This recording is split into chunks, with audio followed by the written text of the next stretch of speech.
దేవుని అతి పరిశుద్ధ నామానికి మహిమ కలుగును గాక. ప్రభువునందు మాకు అత్యంత ప్రియులైన మీ అందరికీ మన ప్రభు యేసుక్రీస్తు నామంలో లైఫ్ చర్చ్ వైజాగ్ నుంచి మీకు శుభములు తెలియజేస్తా ఉన్నాను. ఎలా ఉన్నారు? బాగున్నారు కదూ? మీరు వ్యక్తిగతంగా, కుటుంబంగా మరెంతగానో మీరు బలపడాలని, మీ హృదయాల్లో గొప్ప నిరీక్షణ నింపాలని ఈ ధ్యానాలు మీ వద్దకు తీసుకొస్తున్నాం. ప్రార్థనపూర్వకంగా విందాం. ఈరోజు యెషయా గ్రంథం 54వ అధ్యాయం 17వ వచనాన్ని చదువుకుందాం. యెషయా గ్రంథం 54వ అధ్యాయం 17వ వచనం. నీకు విరోధముగా రూపింపబడిన ఏ ఆయుధమును వర్ధిల్లదు. ఇది గొప్ప వాగ్దానం కదూ.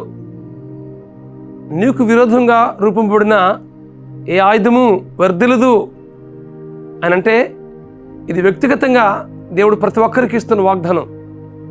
నిజంగా మనం దేవుని మీద ఆధారపడితే, దేవుని మీద ఆనుకుంటూ మనం బ్రతికినట్లయితే, ఆయన అధికారానికి, ఆయన ఏలుబడికి మన జీవితాన్ని అప్పగించుకుంటూ బ్రతుకుతున్నప్పుడు మన జీవితంలో ఎదురవుతున్న ప్రతి వ్యతిరేకమైన స్థితిని, ప్రతి ప్రతికూలతను వాటిని ప్రతిఘటించి వాటిని జయించడానికి కావలసిన శక్తిని అనుగ్రహిస్తాడు. ఉదాహరణకు చూసినట్లయితే, దేవుని మీద ఆధారపడుతూ బ్రతికే ఒక కుటుంబాన్ని ఈ సమయంలో మీ వద్దకు తీసుకొస్తున్నాను.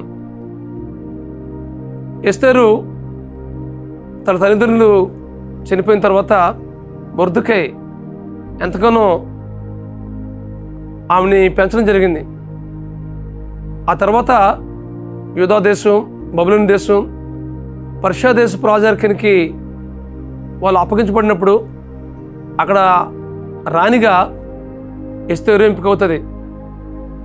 ఆ సమయంలో హమాను అనే వ్యక్తి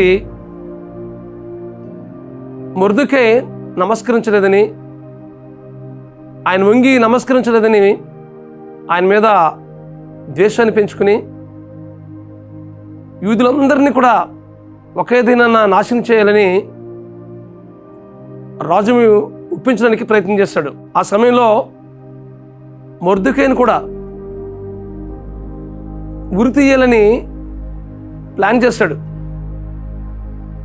అయితే నీకు విరోధంగా రూపంపడిన ఏ ఆయుధము వర్ధిల్లదు అనే వాక్య నెరవేర్పు మొర్దెకై జీవితంలో మనం చూస్తూ ఉన్నాం. హామాను మొర్దెకైకి ఉరికొయ్య మీద వేలాడదీయాలని ప్లాన్ చేస్తే అదే ఉరికొయ్య మీద హామాను వేలాడదీయబడతాడు. ఈ విషయాన్ని మీరు గ్రహించవలసిందిగా ప్రభు పేరిట మీకు మనం చేస్తున్నాను.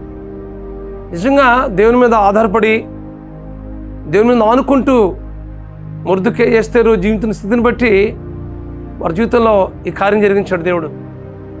మన జీవితంలో కూడా ఎదురవుతున్న ప్రతి ప్రతికూలతను, మన జీవితంలో ఎదురవుతున్న ప్రతి సమస్యను, ప్రతి విధమైనటువంటి అంధకారాన్ని దేవుడు విడిపిస్తాడు. మీకు వస్తున్న నిందలు, అవమానాలు, వాటన్నిటి నుంచి మీకు విడిపించి మీ జీవితంలో గొప్ప జయాన్ని ఇస్తాడు. విషయాన్ని మీరు గమనించవలసిందిగా ప్రభు పేరిట మీకు మనం చేస్తామన్నాను. నీకు విరోధంగా రూపంపబడిన ఏ ఆయుధము వర్ధిల్లదు అనే సత్యాన్ని మనం గ్రహించవలసిందిగా ప్రభు పేరిట మీకు మనం చేస్తున్నాను. కాబట్టి మన జీవితంలో ఏ పరిస్థితి మీరు ఎదుర్కొంటున్నారో, ఏ ప్రతికూలతను మీరు ప్రతిఘటిస్తున్నారో వాటన్నిటిని ప్రభువుకు అప్పగించండి.